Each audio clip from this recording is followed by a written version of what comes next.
Hi friends, welcome. Bharathi Kannamma அடுத்து வரக்கூடிய இன்ட்ரெஸ்டிங்கான வீடியோ தான் பார்க்க போகிறோம். வெண்பா கால் பண்ண உடனே ஹேமா பாரதியோட ஃபோனை கண்ணம்மாட்ட கொடுத்துட்றாங்க.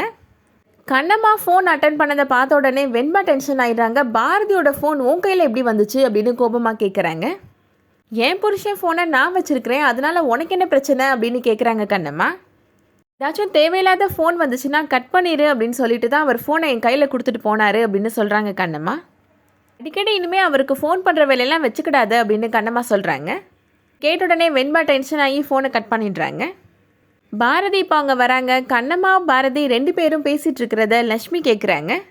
இன்னும் கொஞ்ச நாளில் நம்மளோட டைவர்ஸ் கேஸ் ஹியரிங்க்கு வரப்போகுது அப்படின்னு சொல்கிறாரு பாரதி. கூடிய சீக்கிரமாகவே டைவர்ஸ் கிடச்சிரும், அதுக்கப்புறம் நான் வாழ்க்கையில் நிம்மதியாக இருப்பேன் அப்படின்னு பாரதி சொல்கிறாரு. லக்ஷ்மி அதை கேட்டதும் ரொம்ப அப்செட் ஆகிடுறாங்க. அப்பா அம்மாவை டைவர்ஸ் பண்ண போகிறாரா? அப்போ அப்பாவும் அம்மாவும் என்றைக்குமே சேர்ந்து வாழ மாட்டாங்களா அப்படின்னு நினச்சி ரொம்ப வருத்தப்படுறாங்க.